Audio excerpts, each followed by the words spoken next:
ওয়ামা আরসালনাকা ইল্লা কাফাতান লিন্নাসি বাশীরা ওয়া নাযীরা, অর্থাৎ হে নবী, আমি আপনাকে গোটা বিশ্ববাসীর জন্য, পুরো মানব মণ্ডলীর জন্য আপনাকে আমি সুসংবাদ দানকারী এবং ভীতি প্রদর্শনকারী হিসেবে প্রেরণ করেছি। এবং সহিহ বুখারীর বর্ণনায় আল্লাহর হাবিব সাল্লাল্লাহু আলাইহি ওয়াসাল্লাম ফরমান যে আমাকে আল্লাহ তাআলা এমন 5টি নেয়ামত দিয়েছেন যেটা অন্য কোনো নবীকে দেননি। এর মধ্যে একটা হচ্ছে, অন্যান্য সকল নবীকে আল্লাহ তাআলা বিশেষ জনপদের জন্য, বিশেষ জাতিগোষ্ঠীর জন্য নবী করে প্রেরণ করেছেন, কিন্তু আমাকে আল্লাহ তাআলা গোটা মানব মণ্ডলীর জন্য প্রেরণ করেছেন। রাসূল সাল্লাল্লাহু আলাইহি ওয়াসাল্লাম বলেন, ওয়া কানা নাবিয়্যু ইউবআসু ইলা কওমিহি খাসসা, নবীদেরকে তাদের নির্দিষ্ট কওমে, জাতির কাছে নবী হিসেবে পাঠানো হয়েছে। ওয়া বুইসতু ইলান নাসি কাফা, আর আমি গোটা মানব মণ্ডলীর জন্য, বিশ্ববাসীর জন্য নবী হয়ে প্রেরিত হয়েছে।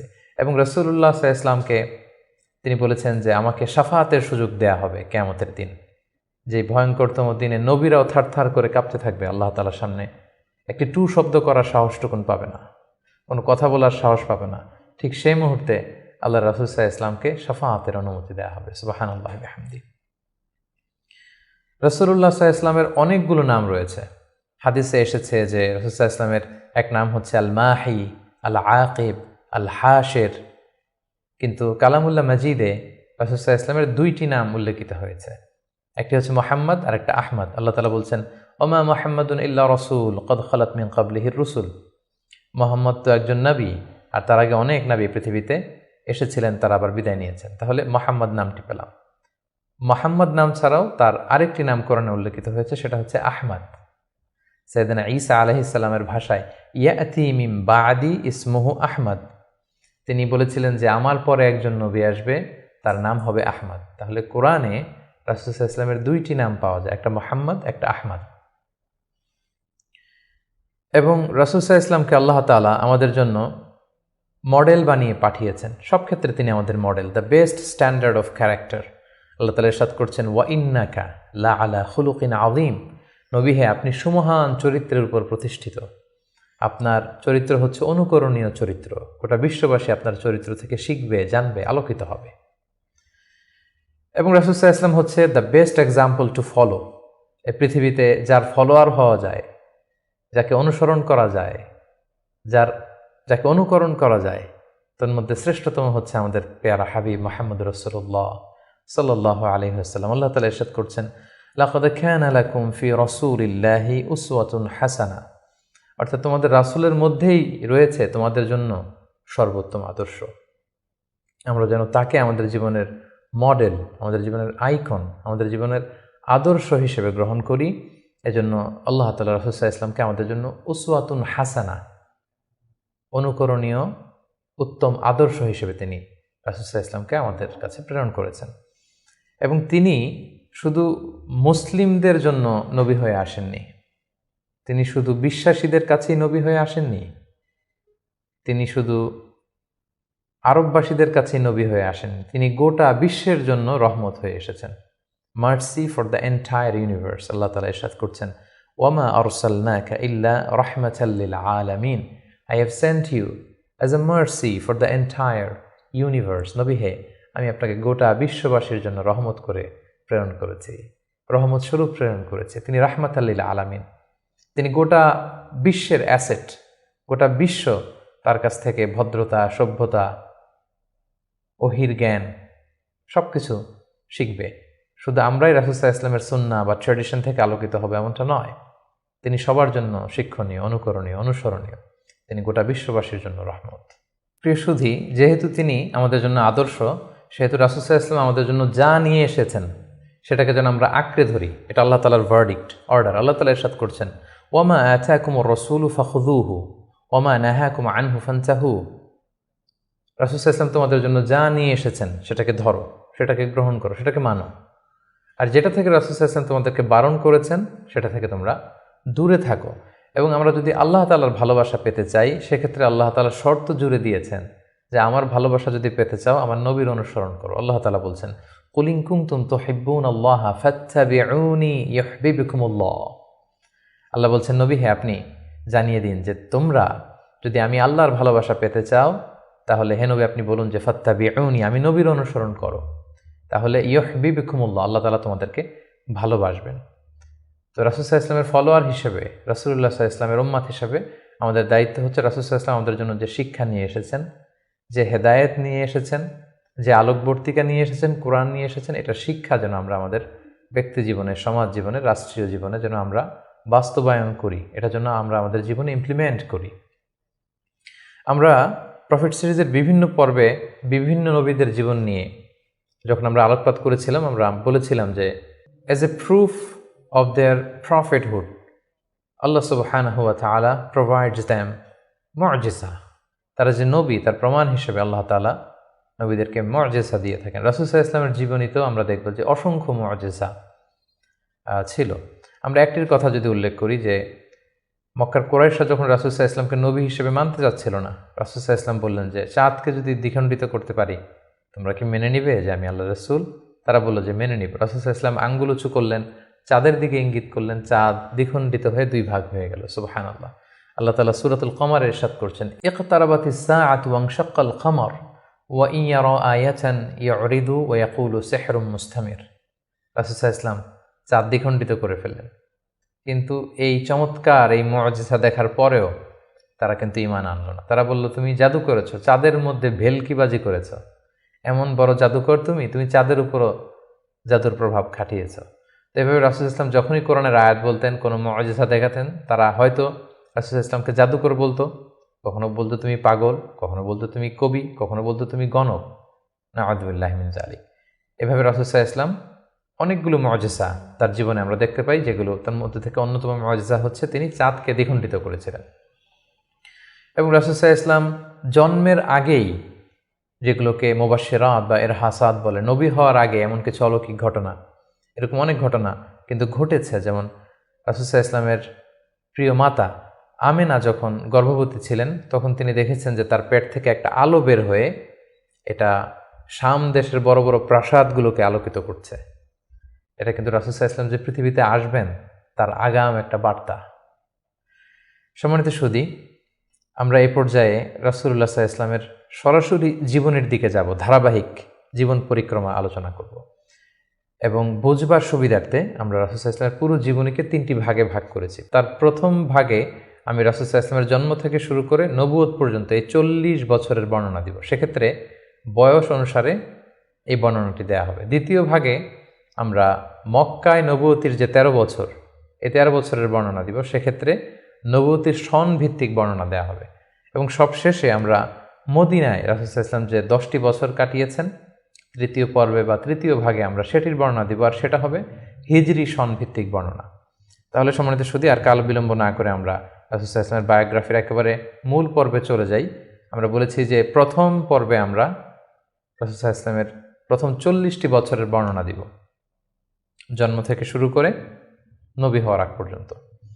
আমরা শুরুতেই বলেছি যে তিনি মাক্কাতুল মুকাররমায় এসেছেন, তিনি কুরাইশ বংশে জন্মগ্রহণ করেছেন, বনু হাশেম ছিল ওনার খানদান, এবং রাসূলুল্লাহ সাল্লাল্লাহু আলাইহি ওয়াসাল্লামের পিতার নাম ছিল আব্দুল্লাহ, মায়ের নাম ছিল আমিনা, দাদার নাম ছিল আব্দুল মুত্তালিব।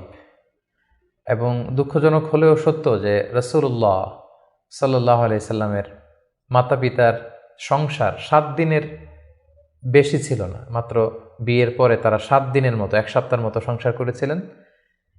সেই সাংসারিক জীবনেই রাসূল সাল্লাল্লাহু আলাইহি ওয়াসাল্লাম মায়ের গর্ভে এসেছেন।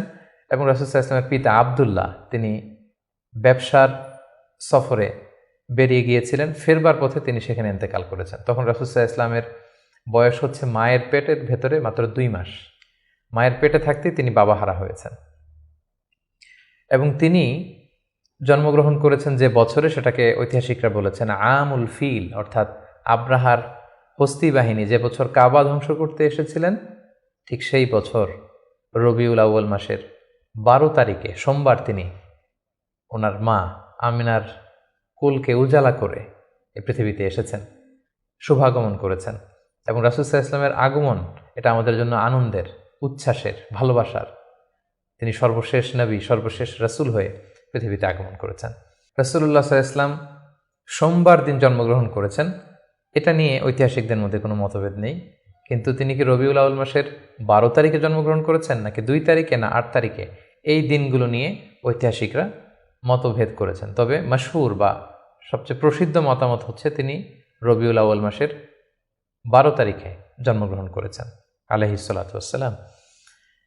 এবং রাসূলুল্লাহ সাল্লাল্লাহু আলাইহি সাল্লামের এই জন্মের সালটাকে যদি আমরা খ্রিস্টাব্দ দিয়ে কনভার্ট করি তাহলে সেটা ছিল 571 খ্রিস্টাব্দ। এবং আমরা জানি যে তৎকালীন সময়ে সম্ভ্রান্ত ফ্যামিলির লোকেরা তাদের সন্তানদেরকে ব্রেস্ট ফিডিং উইমেনদের কাছে দিয়ে দিত, দুধমা, তারা এসে তাদেরকে নিয়ে যেত। এবং রাসূল সাল্লাল্লাহু আলাইহি ইসলামকে হালিমাতুস সাদিয়া নামে একজন নারী, যিনি তায়েফ থেকে আরও 70 কিলো দূরে বনু সাদ এলাকা থেকে এসে তারা রাসূল সাল্লাল্লাহু আলাইহি ইসলামকে রাসূল সাল্লাল্লাহু আলাইহি ইসলামের দাদা আব্দুল মুত্তালিবের কাছ থেকে নিয়ে গিয়েছিল দুধ খাওয়ানোর জন্য। এবং সেটা তারা করতো এই কারণে যে যেহেতু মক্কা শহর, এখানে অনেক ব্যবসায়ীরা আসে, অনেক লোক আসে, এখানে আরবি ভাষার অনেক আঞ্চলিকতার একটা মিক্স আপ হয়ে গিয়েছিল। তাই বেদুইন এলাকাতে, একেবারে মরুদ্যান, মরুভূমি আছে, এরকম এলাকাতে যেই ট্রাইবস বা কবিলাগুলো আছে, সেখানে যদি ছেলেমেয়েরা বড় হয়, তাদের যেমনি স্বাস্থ্য ভালো থাকে, তাদের ভাষাটা যেমনি পিওর হয়, আরবি মুবিন, সুস্পষ্ট আরবি ভাষায় তারা কথা বলতে পারে। সো সম্ভ্রান্ত এবং ট্রেডিশনাল ফ্যামিলির লোকজন এটাই করত। তার ধারাবাহিকতায় রাসূল সাল্লাল্লাহু আলাইহি ইসলামকে বনু সাদ গোত্র থেকে এসে হালিমাতুস সাদিয়া বনু সাদ গোষ্ঠীর কাছে নিয়ে গেল যে তাকে লালন পালন করবে, কয়েক বছর দুধ খাওয়াবে। এটা ঘটেছিল তার জন্মের পরপরই। এবং রাসূল সাল্লাল্লাহু আলাইহি ইসলামের বয়স যখন 2, তখন অল্প কিছু দিনের জন্য হালিমাতুস সাদিয়া সেই বনু সাদ থেকে আবার মক্কায় নিয়ে এসেছিল, যাতে রাসূল সাল্লাল্লাহু আলাইহি ইসলামের মা আমিনা কিছুদিনের জন্য ছেলের সঙ্গ পান। কিছুদিন যখন আমিনা সঙ্গ পেল, তারপর আবার তাকে বনু সাদে নিয়ে যাওয়া হলো। এবং রাসূলুল্লাহ সাল্লাল্লাহু আলাইহি ইসলাম হালিমাতুস সাদিয়ার দুগ্ধ পান করতে লাগলেন। হালিমাতুস সাদিয়ার সন্তানদের সাথে মরুদ্যান, মরুভূমির সেই বেদুইন পরিবেশে বেড়ে উঠতে লাগলেন। সেখানকার যে পিওর ল্যাঙ্গুয়েজ আছে, আরবি ভাষা শিখতে লাগলেন।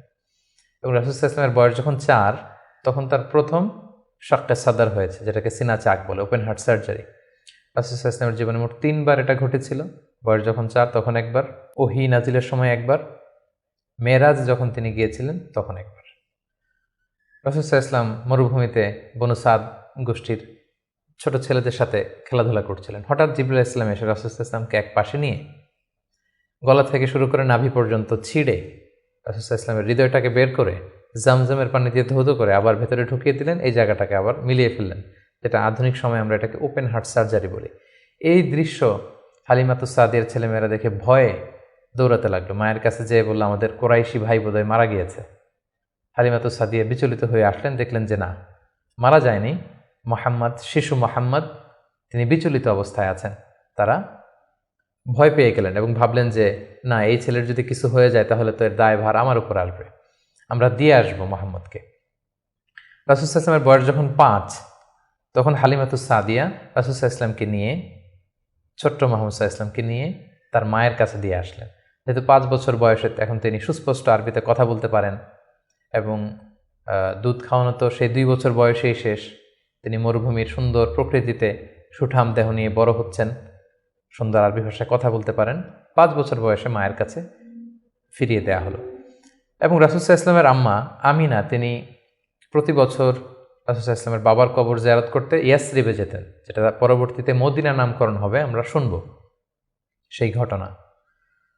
প্রতি বছর যেহেতু তিনি যান, রাসূল সাল্লাল্লাহু আলাইহি ওয়াসাল্লামকে যখন নিয়ে আসা হলো, তার পরের বছর তিনি রাসূল সাল্লাল্লাহু আলাইহি ওয়াসাল্লামকে নিয়ে রাসূল সাল্লাল্লাহু আলাইহি ওয়াসাল্লামের বাবার কবর জিয়ারত করতে গেলেন। রাসূল সাল্লাল্লাহু আলাইহি ওয়াসাল্লামের বয়স তখন 6 বছরের ছোট্ট বালক। জিয়ারত করলেন। জিয়ারত করে ফিরে আসার পথে রাসূল সাল্লাল্লাহু আলাইহি ওয়াসাল্লামের মাতা আমিনা, তিনি মারা গেলেন মক্কা মদিনার মাঝখানে আবওয়া নামক জায়গায়। আল্লাহু আকবার। বয়স যখন মায়ের পেটে 2 মাস, বাবা হারা হলেন, পিতৃহারা। বয়স যখন মাত্র 6, মাতৃহারা, এখন কমপ্লিট ইয়াতিম মুহাম্মদ সাল্লাল্লাহু আলাইহি ওয়াসাল্লাম, বাবা মা হারা। তখন সাথে উম্মে আইমান নামে একজন দাসী ছিল, যিনি রাসূল সাল্লাল্লাহু আলাইহি ওয়াসাল্লামকে খুব ভালোবাসতেন, মায়ের কষ্ট বুঝতে দেননি। সেখান থেকে নিয়ে দাদার কাছে মক্কায় চলে আসলেন। এবং রাসূল সাল্লাল্লাহু আলাইহি ওয়াসাল্লাম পরবর্তীতে বলেছিলেন, উম্মে আইমান ইয়া উম্মি বা'দা উম্মি, আমার মায়ের পরে উম্মে আইমানই আমার মা। সুবহানাল্লাহ। মক্কাতে যখন নিয়ে আসা হলো রাসূল সাল্লাল্লাহু আলাইহি ওয়াসাল্লামকে, শিশু মুহাম্মদকে, তখন তার দাদা আব্দুল মুত্তালিব তার দেখভালের দায়িত্ব নিলেন। কিন্তু অবাক করা কাণ্ড হচ্ছে, রাসূল সাল্লাল্লাহু আলাইহি ওয়াসাল্লাম যখন মাত্র 8 বছর বয়সে উপনীত হলেন, তার দাদাও ইন্তেকাল করলেন। এবার মাও নেই, বাবাও নেই, দাদাও নেই। ঠিক তখন রাসূল সাল্লাল্লাহু আলাইহি ওয়াসাল্লাম তার চাচা আবু তালেবের কাছে মানুষ হতে লাগলেন। রাসূল সাল্লাল্লাহু আলাইহি ওয়াসাল্লাম তার বয়স যখন 12, তখন তার চাচা আবু তালেব রাসূল সাল্লাল্লাহু আলাইহি ওয়াসাল্লামকে নিয়ে ব্যবসার কাজে শাম দেশের দিকে রওনা হয়েছিলেন। আমরা সেখানে বহাইরা আর রাহেব, যে খ্রিস্টান পাদ্রী, তার গুরু পাদ্রীর কাছে শুনেছিলেন যে শেষ জামানার নবী তার শৈশব বয়সে বা কৈশোর বয়সে এই মরুভূমির পাশ দিয়ে যাবে। এটা শোনার পর থেকে বহাইরা বছরের পর বছর এখানে ধ্যানমগ্ন থাকতো এবং অপেক্ষা করত। লম্বা ঘটনা। সম্মানিত, শুধু আমরা বলে রাখি যে আমরা কোনো ঘটনাতেই লম্বা চূড়া ঢুকে যাব না। আমরা শুধু কখন কি ইনসিডেন্ট হয়েছিল সেটা একটু করে আপনাদের সাথে শেয়ার করবার চেষ্টা করব। বহাইরা আর রাহেব তার চাচা আবু তালেবকে বলল, এই ছেলে মুহাম্মদ নবী হবে, তার ভবিষ্যৎ অনেক উজ্জ্বল, ইহুদিরা যাতে জানতে না পারে, তুমি ফিরে যাও। এই ঘটনাটা তার বয়স যখন 12 তখন ঘটেছিল। রাসূল সাল্লাল্লাহু আলাইহি ওয়াসাল্লামের বয়স যখন 13, তখন থেকে তিনি মক্কার লোকদের ছাগল চড়াতে শুরু করলেন, মেষ পালক হিসেবে ক্যারিয়ার শুরু করলেন। অল্প কিছু পারিশ্রমিকের বিনিময়ে তিনি এটা করতেন। এটা শুধু রাসূল সাল্লাল্লাহু আলাইহি ওয়াসাল্লামের জীবনীতেই নয়, সমস্ত আম্বিয়া আলাইহিস সালামের জীবনীতে এটা ঘটেছে। সহিহ বুখারীর বর্ণনা, প্রিয় নবী বলেন, মা বাআসাল্লাহু নাবিয়্যান ইল্লা রাআল গানাম, এই পৃথিবীতে আল্লাহ এমন কোনো নবী পাঠাননি যাদেরকে দিয়ে আল্লাহ মেষ চড়াননি। সুবহানাল্লাহ। রাসূল সাল্লাল্লাহু আলাইহি ওয়াসাল্লাম এটা শুরু করেছিলেন। রাসূল সাল্লাল্লাহু আলাইহি ওয়াসাল্লামের বয়স যখন 20, তখন তিনি তরুণ যুবক। ওই বয়সে তিনি হিলফুল ফুজুল সংগঠন করেছিলেন। আরবিতে যেটাকে বলা হয় হালাফুল ফুদুল বা হালাফুল মুত্তাইয়িবিন, যুব সংগঠন করেছিলেন। এটার উদ্দেশ্য কী ছিল? যাতে মক্কাতে কেউ মাজলুম না হয়। এক লোক তার পণ্য বিক্রি করেছে, মক্কার এক সম্ভ্রান্ত লোক পণ্য কিনে টাকা দিতে চায় নাই। সে পাহাড়ে উঠে চিৎকার করে বলল, মক্কায় কি এমন ন্যায়পরায়ণ কেউ নেই যে আমার টাকাটা উদ্ধার করে দিতে পারে? রাসূল সাল্লাল্লাহু আলাইহি ওয়াসাল্লাম এই দৃশ্য দেখে কষ্ট পেলেন। তিনি প্রায় এরকম দৃশ্য দেখতেন যে জালিমরা অসহায় গরিব লোকদেরকে মক্কায় এভাবে ঠকাচ্ছে। তিনি তার চাচা জুবাইর ইবনে আব্দুল মুত্তালিব সহ ওনাদের সমবয়স্ক ইয়াংদেরকে নিয়ে একটা সোসাইটি করলেন। এই সোসাইটির নাম তারা দিলেন হালাফুল ফুদুল, যেটা বাংলায় আমরা হিলফুল ফুজুল বলি। এবং তারা এই সংগঠনের নাম দিয়েছিলেন হালাফুল মুত্তাইয়িবিন। বেসিকলি তারা, আরব দেশের ট্রেডিশন ছিল, তারা যখন সংঘবদ্ধ হতো তারা এক গামলা রঙের ভেতরে হাত ঢুকিয়ে দিয়ে তারা পাথরের মধ্যে হাতের ছাপ দিত। সবাই এভাবে হাতের ছাপ দিয়ে তারা প্রমাণ দিত যে আমরা ঐক্যবদ্ধ, সংঘবদ্ধ আছি। তো এভাবে রাসূল সাল্লাল্লাহু আলাইহি ওয়াসাল্লাম যখন এই যুব সংগঠন করলেন, তখন আর জালিমরা সাহস পেল না গরিবদেরকে ঠকাতে, এবং তারা গরিবদের হক এভাবে উদ্ধার করে দিত। সুবহানাল্লাহি ওয়া বিহামদিহি। রাসূল সাল্লাল্লাহু আলাইহি ওয়াসাল্লামের বয়স যখন 25, তখন তিনি দ্বিতীয়বারের জন্য মক্কার বাইরে গেলেন। শাম দেশে তিনি ব্যবসায়িক কাজে গেলেন, এবং সেটা ছিল মূলত খাদিজাতুল কুবরা রাদিয়াল্লাহু তাআলা আনহা, যিনি মক্কার একজন সম্ভ্রান্ত নারী ছিলেন। তিনি সম্পদ বা অর্থ ইনভেস্ট করেছিলেন, এবং রাসূল সাল্লাল্লাহু আলাইহি ওয়াসাল্লাম তার হয়ে তার প্রোডাক্টগুলো নিয়ে বিক্রির জন্য গিয়েছিলেন। এবং তিনি সফর শেষে অঢেল সম্পদ, অঢেল অর্থ করে তিনি প্রফিট করে দিয়েছিলেন অন বিহাফ অফ খাদিজা রাদিয়াল্লাহু তাআলা আনহা। এবং খাদিজা রাদিয়াল্লাহু তাআলা আনহা এটা দেখে খুব খুশি হয়েছিলেন, এবং রাসূল সাল্লাল্লাহু আলাইহি ওয়াসাল্লামের যে পোর্শন সেটাও রাসূল সাল্লাল্লাহু আলাইহি ওয়াসাল্লাম পেয়েছিল। এই সফরে, এই ব্যবসায়িক সফরে খাদিজা রাদিয়াল্লাহু তাআলা আনহার একজন দাসী ছিল, নাম মাইসারা। তিনি ছিলেন সফর সঙ্গে, কাফেলার মধ্যে তিনিও ছিলেন। সফর শেষে যখন রাসূল সাল্লাল্লাহু আলাইহি ওয়াসাল্লাম অনেক লাভ করে, প্রফিট করে ফিরলেন, তখন খাদিজা রাদিয়াল্লাহু তাআলা আনহা খুব খুশি হলেন। এবং মাইসারা তখন খাদিজাকে জানান দিল যে, খাদিজা, এই মানুষ মুহাম্মদ কোনো সাধারণ মানুষ নন। খাদিজা বললেন, তাই নাকি? কি দেখেছ তুমি এই থ্রু আউট দ্য জার্নি, এই পুরো সফরে তুমি কি খেয়াল করেছো? তিনি বললেন যে মুহাম্মাদের চলন বলন কথা এটা আলাদা, অন্য সবার চেয়ে, কাফেলার প্রত্যেকটা পুরুষের চেয়ে আলাদা। তিনি অন্যরকম, তিনি সাধারণ কোনো মানুষ নন, অসাধারণ একজন মানুষ। তার কথা বার্তা, তার চলা ফেরা, তার আচরণ, তার ডিলিংস, তার বুদ্ধিমত্তা অসাধারণ। মাইসারা যখন এই কথা বলল, তখন খাদিজাতুল কুবরা তিনি রাসূল সাল্লাল্লাহু আলাইহি ওয়াসাল্লামের প্রতি আকৃষ্ট হলেন। তার একজন কাছের বান্ধবীর কাছে শেয়ার করলেন। তারা সবাই মিলে রাসূল সাল্লাল্লাহু আলাইহি ওয়াসাল্লামের চাচাদের কাছে যেয়ে বললেন যে, রাসূল সাল্লাল্লাহু আলাইহি ওয়াসাল্লামকে খাদিজা পছন্দ করে, আমরা বিয়ের ব্যাপারে ভাবতে পারি কিনা। চাচারা রাসূল সাল্লাল্লাহু আলাইহি ওয়াসাল্লামকে জানালেন, রাসূল সাল্লাল্লাহু আলাইহি ওয়াসাল্লাম এগ্রি করলেন। এই 25 বছর বয়সে রাসূল সাল্লাল্লাহু আলাইহি ওয়াসাল্লাম তার প্রথম বিয়েটি সম্পন্ন করলেন, আলহামদুলিল্লাহ। এবং রাসূল সাল্লাল্লাহু আলাইহি ওয়াসাল্লাম 20টি উট দিয়েছিলেন as a dowry, as a মাহার। বিয়ের মাহার হিসেবে খাদিজা রাদিয়াল্লাহু তাআলা আনহাকে 20টা উট দিয়েছিলেন। রাসূল সাল্লাল্লাহু আলাইহি ওয়াসাল্লামের বয়স যখন 30, খাদিজা রাদিয়াল্লাহু তাআলা আনহা রাসূল সাল্লাল্লাহু আলাইহি ওয়াসাল্লামের ঘরকে উজালা করে তার প্রথম সন্তান, কন্যা সন্তান জন্মগ্রহণ করলো, জাইনাব। রাসূল সাল্লাল্লাহু আলাইহি ওয়াসাল্লামের বয়স যখন 33, দ্বিতীয় কন্যা সন্তান রুকাইয়া জন্মগ্রহণ করলো। রাসূল সাল্লাল্লাহু আলাইহি ওয়াসাল্লামের বয়স যখন 34, তৃতীয় কন্যা সন্তান উম্মে কুলসুম আসলো। রাসূল সাল্লাল্লাহু আলাইহি ওয়াসাল্লামের বয়স যখন 35, ফাতেমা রাদিয়াল্লাহু তাআলা আনহা তিনি জন্মগ্রহণ করলেন। এবং তখন কাবা ঘরের একটা রিনোভেশন হলো। আগুন লেগে বন্যার পানিতে কয়েকবার কাবা ধ্বংস হয়ে গিয়েছিল। ঠিক সেই সময়তে রাসূল সাল্লাল্লাহু আলাইহি ওয়াসাল্লামের বয়স যখন 35, কাবাকে আবার রিবিল্ড অফ কাবা বা রিনোভেশন অফ কাবা করা হয়েছিল। ইব্রাহিম আলাইহিস সালামের যে ভিত্তির উপর কাবা তৈরি করেছিলেন, সেই ভিত্তি ঠিক রেখে পাথর এনে কাবা নির্মাণ করা হয়েছিল। এবং হাজরা আসওয়াদ নিয়ে একটা দ্বন্দ্ব লেগেছিল, কে রাখবে এই জান্নাতি পাথর। 4টা গ্রুপ হয়ে গিয়েছিল। পরবর্তীতে রাসূল সাল্লাল্লাহু আলাইহি ওয়াসাল্লাম এটার সমাধান দিয়েছিলেন। রাসূলুল্লাহ সাল্লাল্লাহু আলাইহি ওয়াসাল্লামের বয়স যখন 37 বছর, তখন থেকে তিনি একাকী নির্জনে ইবাদত করতেন, ধ্যানমগ্ন থাকতেন। হুব্বিবা ইলাইহিল খালা, নিঃসঙ্গত তার কাছে প্রিয় করে দেয়া হলো। সম্মানিত সুধী, জাহিলি যুগে রাসূল সাল্লাল্লাহু আলাইহি ওয়াসাল্লামের ধর্মবিশ্বাস কী ছিল সেটা নিয়ে যদি আমরা বলি, তাহলে আমরা বলবো যে তিনি কখনো শিরকের সাথে জড়িত হননি, তিনি কখনো কোনো মূর্তিকে টাচ করেননি, তিনি আল্লাহ ছাড়া কারো কাছে কোনো কিছু কামনা করেননি। এবং তিনি হানিফ সম্প্রদায়ের অন্তর্ভুক্ত ছিলেন, অর্থাৎ ইব্রাহিম আলাইহিস সালামের স্বচ্ছ হানিফ ধর্মবিশ্বাসের যতটুকু মক্কাতে তখন অবশিষ্ট ছিল, রাসূল সাল্লাল্লাহু আলাইহি ওয়াসাল্লাম সেগুলোর প্রতি আকৃষ্ট ছিলেন, তিনি সেগুলো পালন করতেন। কিন্তু এই জাহিলি সমাজের মধ্য থেকে মানুষগুলোকে এক আল্লাহর দিকে কিভাবে নেবেন, সঠিক রাস্তা কোনটা, একটা স্ট্রাকচার্ড রিলিজিয়ান, স্ট্রাকচার্ড শারিয়া ওনার কাছে ছিল না। ফলে সেটা তিনি কামনা করছিলেন, খুঁজছিলেন, মহাসত্যকে তিনি খুঁজে বেড়াচ্ছিলেন। এজন্য ওনার বয়স যখন 37 ইয়ার্স ওল্ড, তখন হুব্বিবা ইলাইহিল খালা, নিঃসঙ্গতা, একাকী ধ্যান করা, এই মহাবিশ্ব নিয়ে গবেষণা করা, এই মহাবিশ্বের স্রষ্টাকে কিভাবে আরও তার সান্নিধ্য পাওয়া যায় সেটা নিয়ে তিনি চিন্তা গবেষণা করছিলেন। এবং ঠিক সেই মুহূর্তে তিনি হেরা গুহাতে যেতেন। এবং এটা চলেছিল তার বয়স যখন 37 থেকে শুরু করে 39 বছর 6 মাস পর্যন্ত এই ধ্যান তিনি করতেন। খাবার নিয়ে হেরা গুহাতে যেতেন, সেখানে ধ্যানমগ্ন তিনি থাকতেন এবং তিনি স্রষ্টার সান্নিধ্য পাওয়ার চেষ্টা করতেন।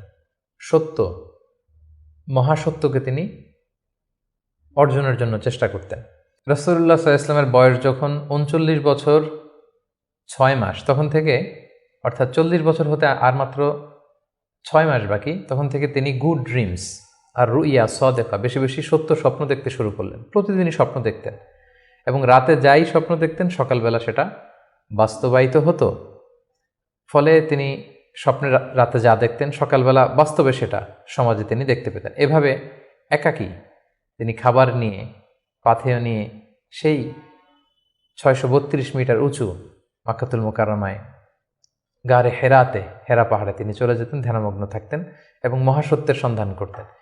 ঠিক তার বয়স যখন 40 বছরে উপনীত হলো, তিনি মহাসত্যের সন্ধান পেলেন। সুবহানাল্লাহি বিহামদি।